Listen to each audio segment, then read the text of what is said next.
It's Wednesday, and you all know what that means. That means once again we're going to be reviewing more with New Japan Pro Wrestling with the road to the new beginning. Once again, they're still in Corkin Hall for a 2 day show. Right now, we're going to do day 2 of that show, but this one features some interesting matches.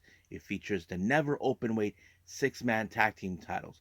Will TMDK finally be the team that defeats Ishii, Tanahashi, and Okada? We'll just find out. And we also will see two rivals who started out in the same class in the New Japan Dojo, and now they're facing one another again in a very destructive way. We're talking about Shota Umino and Ren Narita.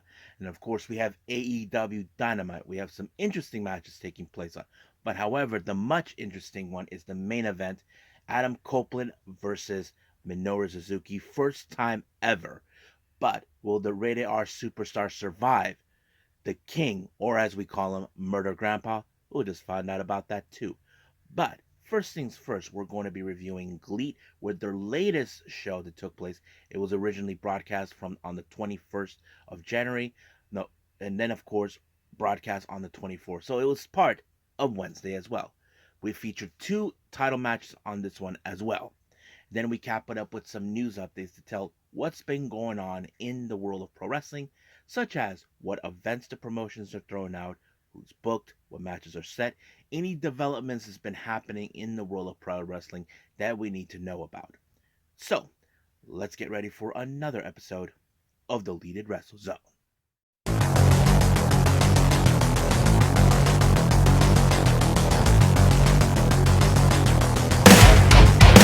Are you ready?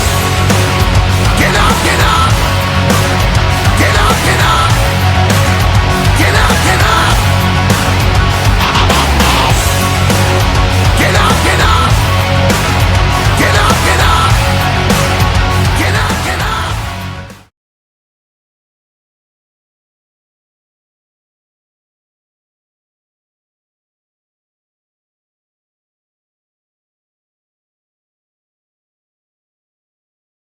Welcome everybody to Deleted Wrestle Zone, all things that is pro wrestling with AEW, NXT, New Japan Pro Wrestling, TNA, the National Wrestling Alliance, various promotions, wrestlers, matches, and championships.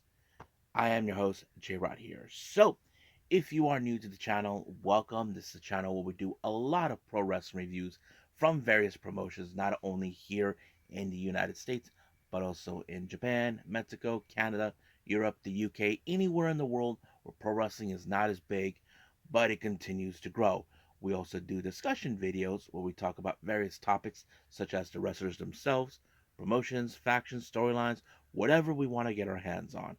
We also do more news updates. If I'm unable to put it on this episode, I can put it on a separate video by itself. And we also do other cool stuff on this channel as well. So if you like what you see, please subscribe to us. So click on that subscribe button. You'll be getting a lot of daily reviews. Or if you like this episode, please give us a like on the like button or a nice comment down below in the description. So let's begin with our very first review, GLEAT version 8. Now originally this was taped on the 21st of January, but it was uploaded on their YouTube channel on the 24th. Now it opened up with a number one contendership in a battle royale for a shot of the G-Rex title currently being held by Hayato Tamura. Now it opened up with, of course, Kuroshio Tokyo Japan versus El Lindaman. Now, El Lindaman can't stand Kuroshio because of his, well, I cannot say he's obnoxious, but into Lindaman's point of view, I think he's an obnoxious wrestler. But we had everybody who's involved in the roster. I'm talking about guys from BGI, Strong Hearts, Bulk Orchestra, everybody. But however, in the end, it was Galeno del Mal who picked up the win when he defeated Takanori Ito, giving him a title shot against his own teammate, Tamura. Yes, both of them are from the same unit, Bulk Orchestra. So we'll see about that at the end of this, near the end of this review. Now, our next match is a UWF style rules match. We have Tetsuya Izushi versus Hartley Jackson. Now, this is a very interesting match. Now, I know that Izushi has been involved in a UWF rules match many times. Some he picked up wins, others he lost. However, this is, of course, I believe, Hartley Jackson's first time being in it. I mean, I could say the X factor for this match. You look at Hartley Jackson, he's a big dude. So the obvious question, even though he can use his strength, but I feel in my opinion in this particular match that Izushi has the edge since he has a bit of the experience in UWF rules match. So it kind of played out pretty well. But it was Izushi who picked up the win when he applied the ankle lock onto Jackson, forcing him to tap out. Now our next match we have Kaz Hayashi, Jun Tonjo, and JD Lee. They take on, well, associates of Black Generation International, El Bendido, Action. No, wait, hold on. I forgot. Michiko's also on that team with Hayashi, Lee, and Tonsho. I forgot. Let me put that back. It's Kaz Hayashi, Jun Tonsho, JD Lee, and Michiko. My bad. My notes are kind of a little fuzzy a little bit. They take on the associates of Black Generation International, El Bendido, Action Jackson, Black Andromeda, and Imperado Azteca. So this is also an interesting. We haven't seen certain members of those associates of BGI for quite some time, but it's interesting that they're back. But however, this match ended with Emperador pinned Tonsho. So it shows that Black Generation International is still trying to gain momentum to show that they are the ones who run the entire promotion. Now, our next match, we have a very interesting tag match. We have Tatsuhito Takaiwa and Kendo Kashin taking on the tag team duo known as Junior Stars, Koji Kanemoto and Minoru Tanaka. I didn't know that Minoru Tanaka was part of a tag team, but it's interesting to learn things because I don't know a whole lot about him as a wrestler, but I do know he's involved in UWF style rules. He seems like he does have like a bit of an MMA background, but that's how it is. But I have to say, Junior Stars really impressed me. They actually did something I was like that I did not expect. They put both their opponents in double ankle locks in order to force them to tap out. And I think that's a pretty interesting thing. So, but however, the legal people that were involved in that was in fact Tanaka and Kancho. So it was over right from the moment they cannot escape from the ankle lock. Next up, we have the Yans family, Ise Onitsuka, Yusuke Kodama, and Takanori Ito. They take on the members of Strongheart, El Lindaman, Takehiro Unemura, and T-Hawk. Now, I have to say the match was pretty great. This is the first time, in my opinion, seeing Unemura, who is in fact, well, he's a friend of members of the Stronghearts and, of course, Ishida, but being a full-time member of Stronghearts. I'm sure there's certain, of course, Ishida and Onitsuka don't like the idea of him joining Stronghearts, but it was his choice. But in the end, it was, of course, a German suplex by El Lindemann to Kodama to pick up the win. And once the match was over, El Lindemann took the mic, did a little promo. Once again, his irritation towards Kuroshio Tokyo Japan, or better known as Ikemenjiro, continues to piss him off even further. So I'm like so laughing my butt off. He can't stand the dude because of his ways. I mean, of course he'll think he's obnoxious, but that's who he is. No one can tell him what to do, but that's how it rolls. Now, our next match, we have Yuya Suzumu, Soma Watanabe taking on Takuma and SBK. Now, Takuma and SBK have been making headway since their arrival in GLEAT. I thought they were very impressive. Uh, the match was pretty good. However, I was not anticipating that Takuma and SBK were walking out as winners because Suzumu and Watanabe have been a much stable team for who knows how long. I think for months now. But these guys, they actually pulled it off when, of course, Takuma applied a 630 onto Watanabe.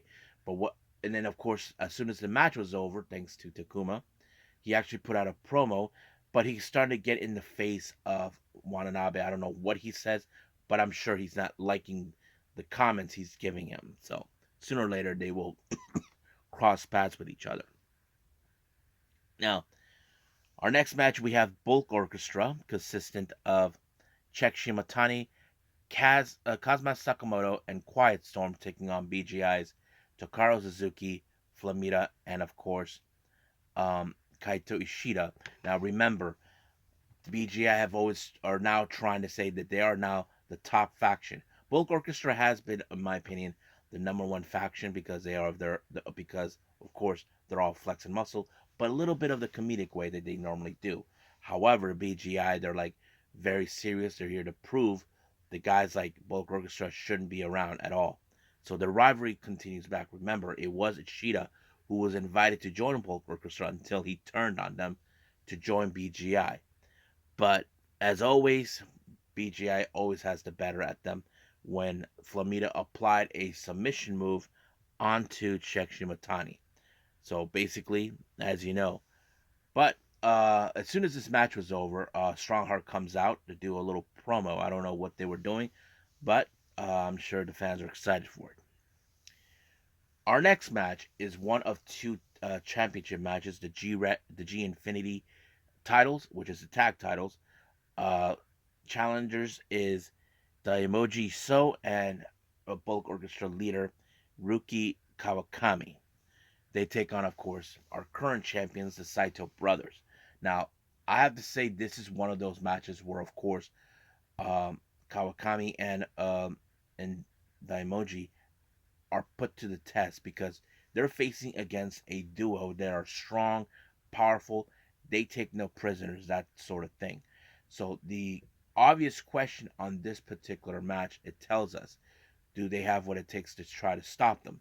I have to say they did a pretty good job, but unfortunately, it was was it June? Yes, Jun Toncho that did a very strong lariat onto Kawakami to retain the titles. But however, as soon as the match was over, the Yans family showed up and attacked Kawakami for no apparent reason. But it seems like they have their business towards the emoji. So I don't know what they said, but I think they want him to clearly pay attention. Now our main event is the G Rex title, Galeno del Mal versus Hayato Tamra. Now remember, it was Galeno del Mal that won earlier in the event for the number one contendership for the G Rex title. That's something that of course has been planned out. I have to say this put Tamara through the test. If you ever seen Galeno del Mal, he is a big dude. You know for a fact that Tamara has to put a lot of strength into this, a lot of power to put a guy out. You know, I've seen how Galeno del Mal is. He's someone you definitely have to try to figure out how you slow him down. But luckily, it was to, Tamara who applied another strong lariat onto him in order to retain the title. So yes. Now, however, once the match was over, in the post match, SB Kento shows up. I'm going to presume because I don't know what they're saying, but it doesn't take a genius to figure that out. That, of course, SBK wants a shot of the G Rex title. I'm sure Tamara would definitely accept it because he's not backing down. He wants to prove himself that he's worthy to be a champion. So we'll see what happens down the line. I'm sure GLEAT will announce that soon enough. So I think that's pretty much it right now with this promotion, GLEAT. Let's move on with New Japan Pro Wrestling.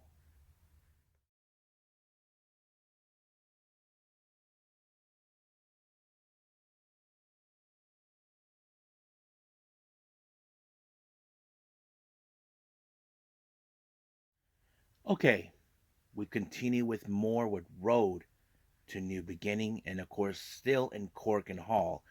And let's get started on the whole thing. So, it opened up with Tiger Mask taking on Zack Sabre Jr. Now, nothing special about this But however, you have a Zack Sabre Jr., the submission specialist, taking on a veteran wrestler. But how this was going to end, I kind of figured it was going to go with Zack Sabre Jr., but what he applied is a double armbar submission, forcing him to just give up, giving him the W. Now, our next match, we have Bullet Club, consisting of Ishimori, Chase Owens, and Kenta, taking on Ryosuke Taguchi and, of course, GOD's Jado, and, of course, Hikuleo. Now, however, LP couldn't make it due to the fact that he was sick, so Taguchi decided to be a fill-in. So, but however, of course, Chase Owens goes out saying, hey, where's LP? He's scared of me. That's why he didn't show up. So he thinks that he's making excuses. Well, LP doesn't make excuses, but however, this was a direct message in hopes that this will be the outcome that they will win the IWGP tag team titles in the next show, in the big show they're gonna do.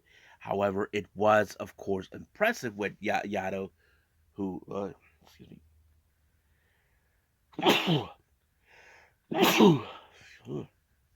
Excuse me.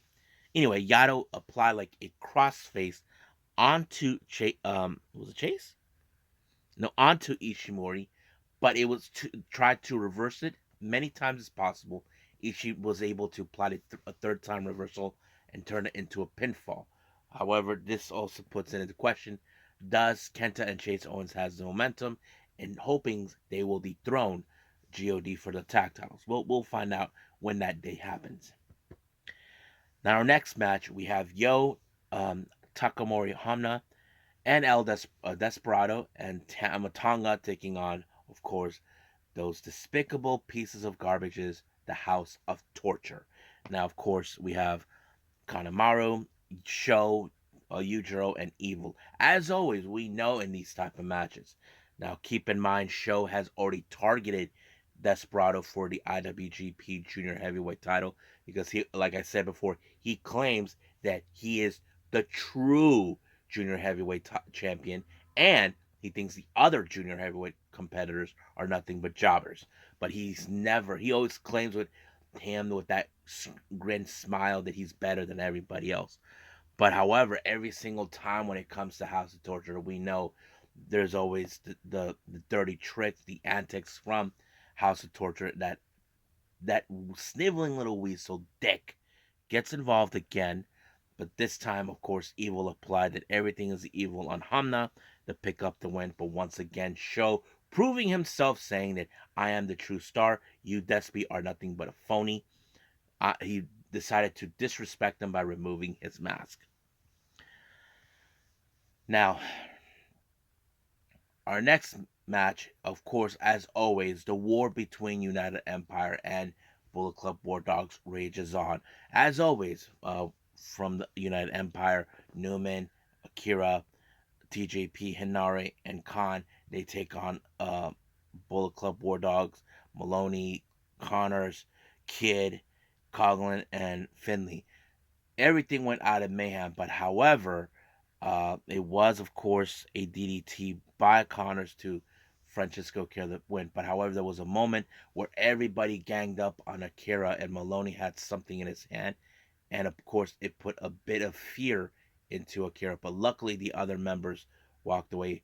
In the moment, you can see Akira felt that he lost his ability to fight back. And of course, this is a direct way for Finley to show that he has the bigger advantage, that he doesn't, that United Empire will lose, of course, at the steel cage match. So we'll see what happens then. But during the post match comment, Akira, who's feeling like right now TGP has decided that he wants to move up weight class, but he said that he wants to take Akira with him. So we'll see what happens from here on out between these two teams. Now, our next match, we have bits and previews between both Just Five Guys and LIJ. Our first match, we have Taka Michinoku, Yuya Uemura, and Taichi taking on LIJ's Bushi, Yota Tsuji, and Shingo Takagi. Now, nothing significant about this, but however, X Factors, don't forget Tsuji and Uemura has some bit of history because they were part of the same New Japan class. So, but however, it was what's his name, Shingo with a power bomb onto Taka Michinoku to win. But however, post match, here we go again. Tsuji and Uemura are brawling. Taichi tried to separate them both. As you know, Yoda Tsuji will not accept the loss that he had at Wrestle Kingdom likely. So we will see most likely a rematch from that. That is something we definitely could see. But of course, they have to keep them separate no matter what. Now, the other members of Just Five Guys, Doiki and Sanada, they take on LIJ's Hiromu Takahashi and, of course, Tetsuya Naito. As you know, Doiki has never beaten Hiromu Takahashi. That was pretty much obvious.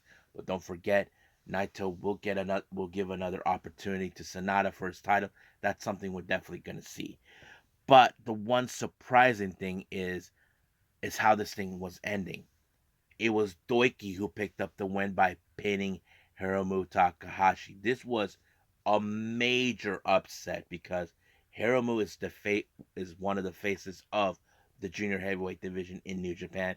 Hiromu, on the other hand, he was crying like a little girl, apologizing to Naito. Naito's like, "Calm down, dude, calm down," and he's like, like a little kid when he wants something and your mommy tells him no, and he's like screaming and kicking on the ground, you know. And so I was like, "What's wrong with your boy here?" You know. So I think it was kind of funny that they're like looking at Hiromu like he cannot believe that he lost, But for Doki, this could be one of his crowning achievements, knowing that he finally got the win against Takahashi Hiromu, and I thought maybe, hopefully, this could put him in the conversation for a IWGP Junior Heavyweight title opportunity in his future. So we'll see what happens until then. But however, I can't stop thinking about how Hiromu is kicking and screaming like a little girl, like telling mommy, "No, I don't want it." Oh God, I love pro wrestling. Now, our next match is our only title match, the never openweight 6-man tag team titles. TMDK, Kosei Fujita, Shane Hayes, and Mikey Nichols taking on Tomohiro Ishii, Hiroshi Tanahashi, and Kazuchika Okada. Now, keep in mind, as you know, Okada, this could be his final match in Korakuen Hall. But, however, could he lose to TMDK? Now, Kosa Fujita has targeting Okada for a while now. As you know, Kosa Fujita feels that he is the future of what New Japan Pro Wrestling needs once he's gone. Because there's been a lot of talk about who will fill in his shoes. Well, that's a conversation in itself. But nonetheless, I have to say it was a pretty good impression. But Kosa Fujita showing what a strong individual he can be. He tried to take on Okada near the end, but Okada, on the other hand, walked away with the win, with the Rainmaker retaining their belts. Now, on a note, this happened during their post-match comments. Okada decided that it was time to he decided to relinquish his belt. He said that this will be his only time as a tag team competitor he's ever done in New Japan, and I think it's true, he has. So basically, the never openweight 6-man tag team titles are now officially vacant. So now we're going to have a long line of wrestlers, especially trios, who will be most likely to try to win these belts. That is a very obvious question. So we'll see in the future about that. Now, our final match is between two wrestlers that know each other all too well at the New Japan Dojo. And of course, they are been rivals and then they became tag partners until one stabbed in the other. Shota Umino versus Ren Narita. Now, these two guys came from the same class, went their separate ways during their excursions. Shota Umino went to UK, Ren Narita went to LA, study under Shibata. Of course, they both came back in their own unique styles.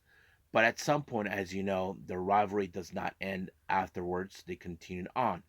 But during the little trio series that they had, Umino and Ren Narita decided to become tag partners at World Tag League. But near the end, of course, Narita turned his back on Shota Umino to join House of Torture. So that always been the case. So Shota Umino has been on a mission to destroy, of course, Ren Narita. Now, as always, you know that there was going to be some good, interesting moments until the referee is out, and that ref was none other than Umino's dad, Red Shoes. As soon as that happens, of course, those pieces of garbage's House of Torture shows up and tends to break, of course, Shota Umino. However, lights turned off and then it turned back on. Tama Tonga showed up, who still had unfinished business towards House of Torture. But, however, um, Evil thought he had everything under control. But Despy showed up in the nick of time to help out, putting, of course, Tama put Evil in the gun stun, while Despy put Show in a Pinchy Loco. But that gave enough opportunity for Shota Umino to apply the Death Rider, and it was over from there.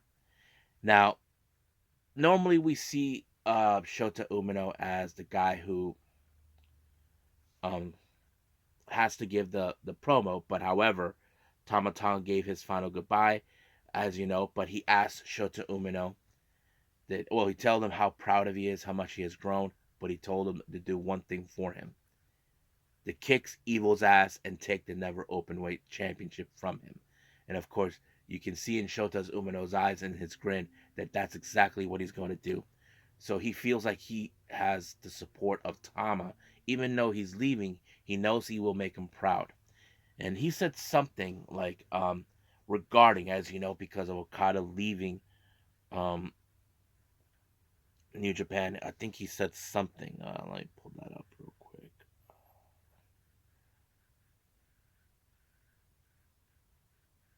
Yeah, here it is. Okay. Tama. Yes, sir, Tama. El Desperado, thank you. Hey, Nick Renarita, you House of Torture trash. Remember this. I don't do this alone. I'm fighting with my friends and their spirit. You can't send me to hell easily. Tama has true love for this company. People who truly love this place still leave it. I think some fans aren't sure whether will it be okay without these guys, but I'll keep Tama's spirit in my heart and bring us forward. Soon the rain will stop. The cloud will clear.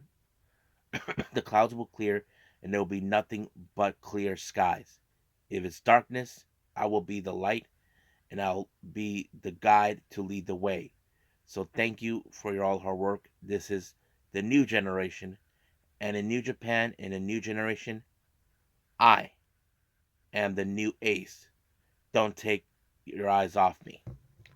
So Shota Umino now declared himself as the new ace. And I'm sure there others are not going to take that kindly, but I know Shota Umino, who is a strong fighter, he's not going to back down or shy away from what he means. So I think that's pretty much it right now with New Japan. Let's move on with AEW Dynamite.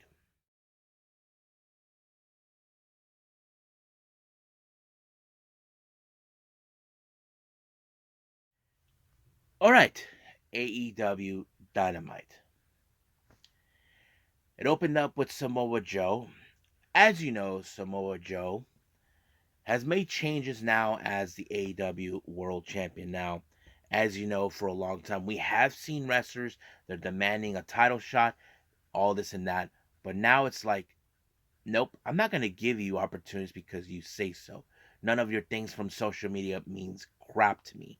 So he wants them to earn it the right way. And of course, he talked about Hook. Hook comes out, acknowledge him saying, yes, you defeated me, but I'm not gonna stop from here. So he did say he will cross paths with them. They hug it out, but of course Joe, being a inconsiderate bastard, decided to tell him to leave. Security got involved, and Hook beat the crap out of him. But sooner or later, Hook will cross paths with Samoa Joe somewhere, some way. Now, however, Joe decided to stick around and watch one of the matches. Now, keep in mind, two wrestlers are now making arguments who will be facing who would want to take a shot at Samoa Joe. So, Hangman Adam Page faces Penta Cero Miedo. Now, of course, Penta, we know he is the kind of guy who he is. Zero fear. He's not afraid. He doesn't have any fear of what is coming to him. You probably would think that there was going to be some moments where it would have finished early. No. Penta saw that he was about to do the buckshot lariat. He saw that. He would have done everything in his power to dismantle Hangman Page. But however, it was the buckshot lariat by Hangman Page that put away Penta and giving him the win. However, this probably will put him on the map if Samoa Joe is watching. So we'll see where that goes from there. Now, Orange Cassidy, as you know, he had an interview with Renee. As you remember, Roderick Strong considered him saying that you talked about a fighting champion, but you put yourself in a tag match. So basically, he's now saying, look, you don't want to fight me now? Okay, that's fine. You want Revolution? I'll give you Revolution. So he says, but I'm still going to keep on fighting no matter what. So he said that that's what he's going to do. But he did say there's going to be like a battle royale at Rampage. Whoever's going to face him will be in Collision. So basically, he already planned that out.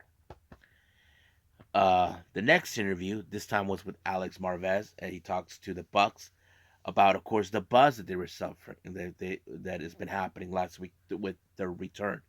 Of course, they're excited for that, but they run into Top Flight and all this, saying, where's your, attire and all that, but, their credentials.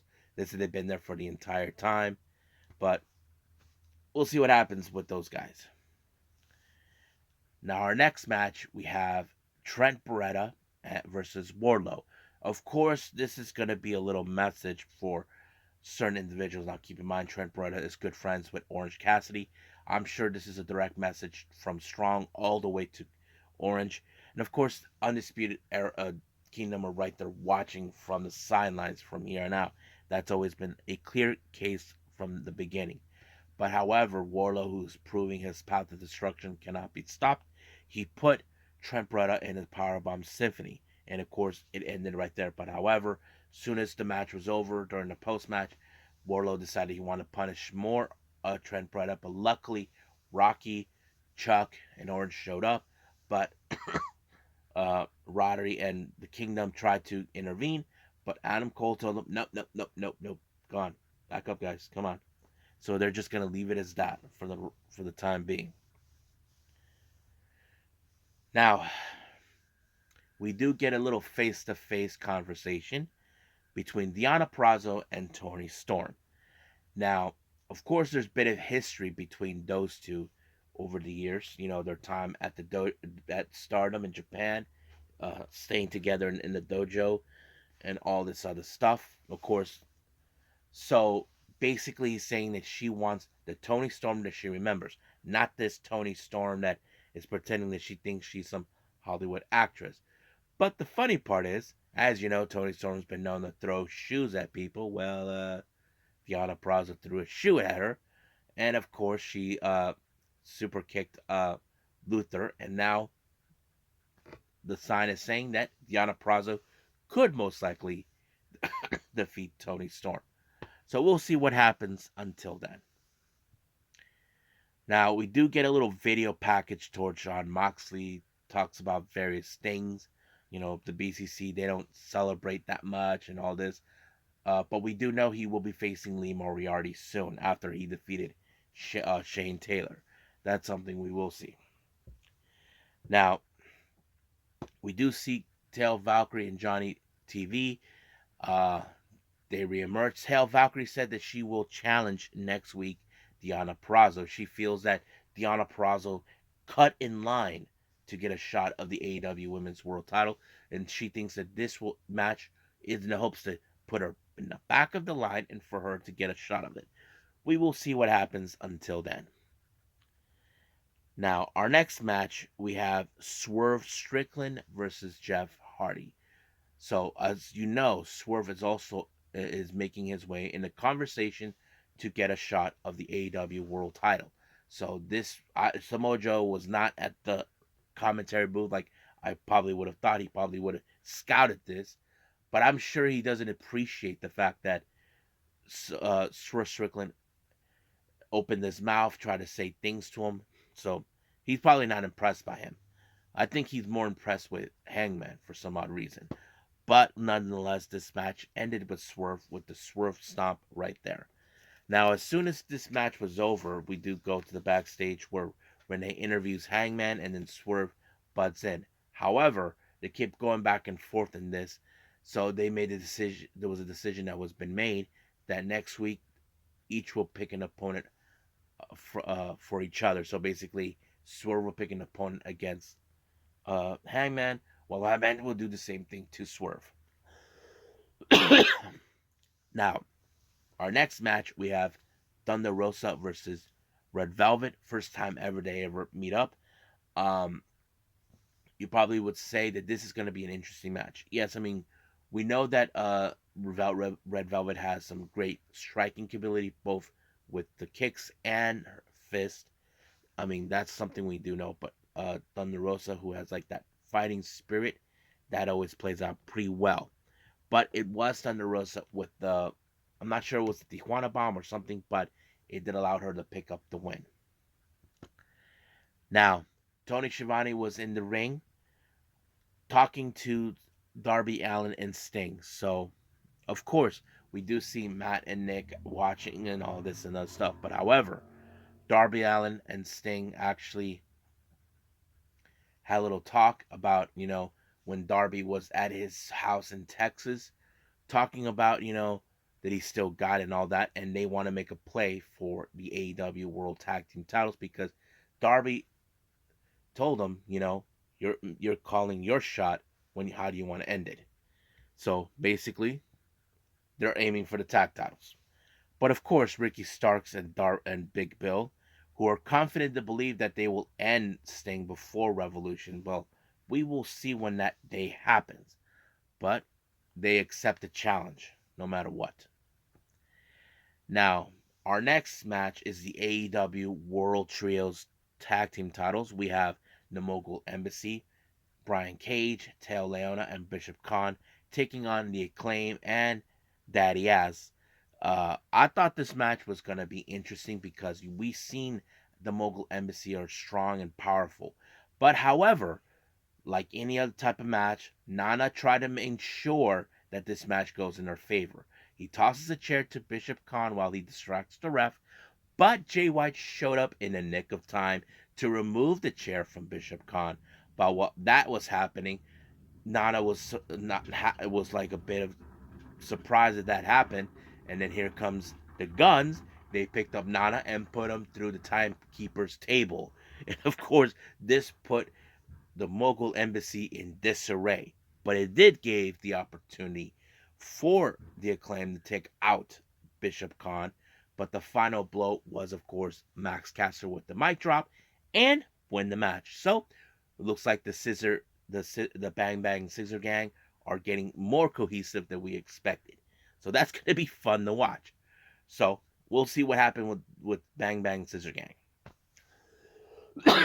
Now, our next match, first time ever, our main event, Adam Copeland with versus Minoru Suzuki. You can say this is a dream match. I mean, are you kidding? It is a dream match. So, how was this gonna play out? I mean, look, we have seen Minoru Suzuki over the years. He's a guy you don't want to contempt with. You know he's dangerous. You know he loves a good fight, but he will try to put you out of your misery. That's who he is. I wasn't too sure, but oh my god, I cannot believe that Adam Copeland went through hell to get through Suzuki. But somehow, someway, Copeland was able to overturn it, then applied the kill switch onto Minoru Suzuki to pick up the win. And of course, Christian Cage, who's watching, he's watching in disgust that he can't believe that he beat a guy who had a compatible reputation. So, but he will be gunning for the TNT title when the time comes. So he's trying to show him you didn't win that title by hard work. You just cheated your way through. So the obvious question is Christian Cage seeing that Adam Copeland, his record streak is a threat for a conversation for the TNT title? I'm sure that he will try to avoid him, but his record will stand, and there's nothing he can do about that. So we'll see when that day comes, when we see it. But I think that's it right now with AEW Dynamite. I think it's time to cap it up with some news updates.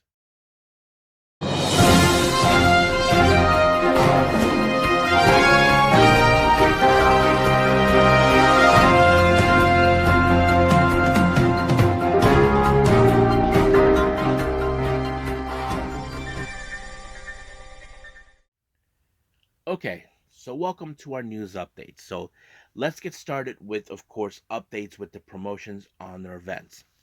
Now, as you know, JCW, Jersey Championship Wrestling, will have the upcoming Jersey Cup 2024 event that will take place on February 9th through the 10th of this year.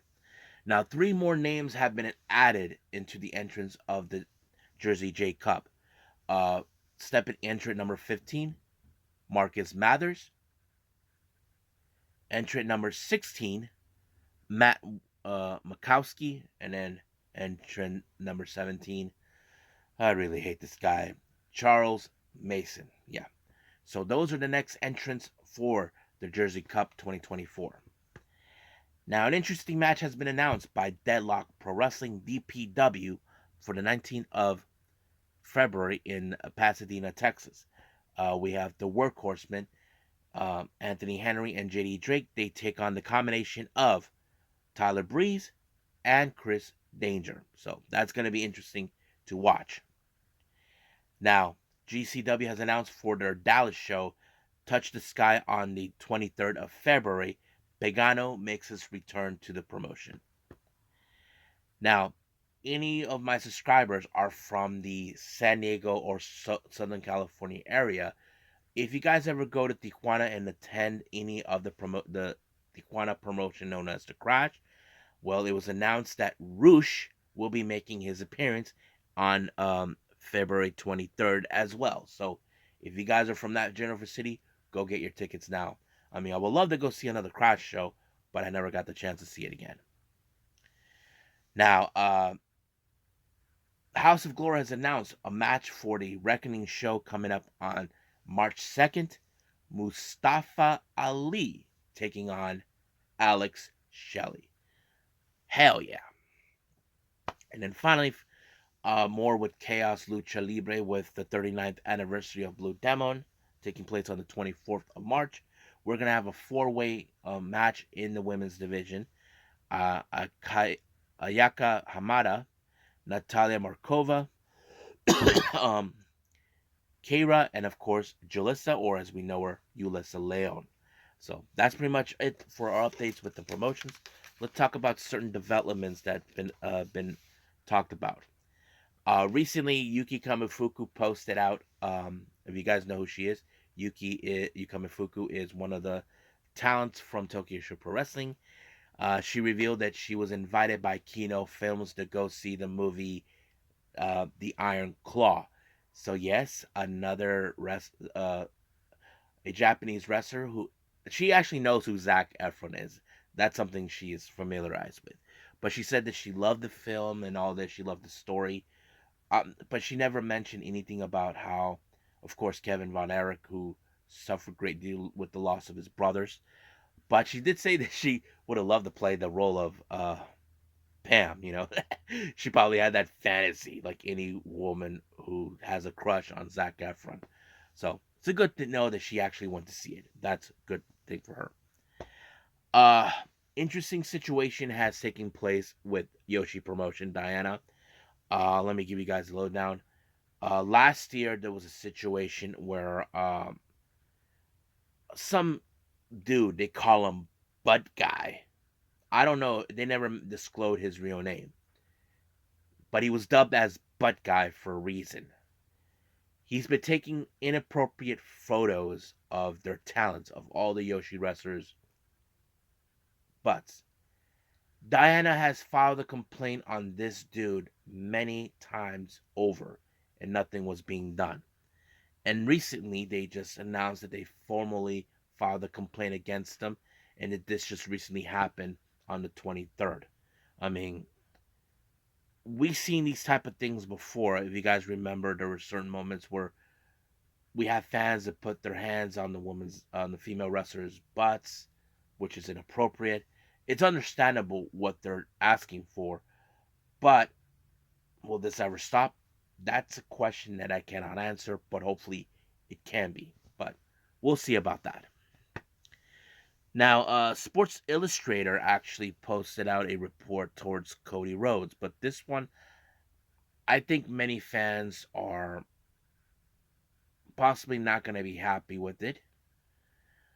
They've spoken to sources who are very close to Triple H. Apparently, they indicate that that Cody Rhodes will not be headlining this year's WrestleMania or be finishing his story. Now there's a bit of mixed reactions towards like they should have finished the story last year, but last year was all about Roman Reigns reaching his 1,000 day reign, and I think that's understandable, but at the same time a little horse crap. That it was time for someone to take off the belt, and it didn't happen. So I think there's a lot of mixed reactions towards that. So the obvious question we ask ourselves: when is the story gonna finish? Some people say he should have just stayed in AEW. I mean, I don't blame him for that, but yeah. Moving on. Uh, Interesting thing that was posted out by Scott Edwards, I believe. Here's an interesting thing. He posted out the defense record for Ishii, Tanahashi, and Okada as the never openweight six-man tag team champions. They actually have eight uh eight defenses so far. They won 8 matches, surprisingly. Now remember, they won these titles from Despy and Minoru Suzuki and Ren Narita. So basically, they had a lot of people that they faced up for these belts. But yes, I have to say, very impressive. 8 victories. So, but yeah, I think it's pretty cool. Now, Saree, or as we know her, Saree in NXT, she just posted out that on her because I talked about the Cosmic Angels on the last episode about their Shoot Pro Awards.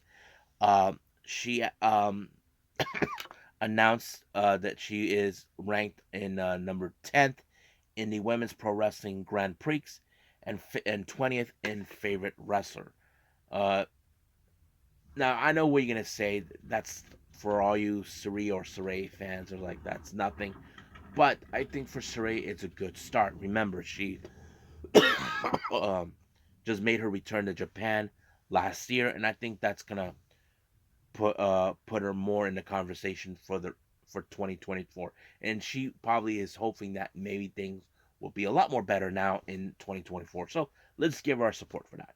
So I think that's pretty much it with all of our updates and everything else. Let's call it a day. Well, I hope everybody enjoys this episode. Coming up, I think we have TNA Wrestling, Ring of Honor. I'm not sure about MLW, but we'll see what happens. Now, I just recently found out that we have the latest Stardom shows for the Stardom Awards that took place recently this past weekend. I can't wait to review those. We also got more with Pro Wrestling Noah with the Sunny Voyages, so I'll do those. Well, we'll see what when it happens. But I'm looking forward to review everything with everybody else. We'll see what happens from here on out. But at the moment, I will see you guys in the next DWZ time. Same DWZ channel. I must bid all of you adieu. So, goodbye. Mwah, and have a nice day. Bang.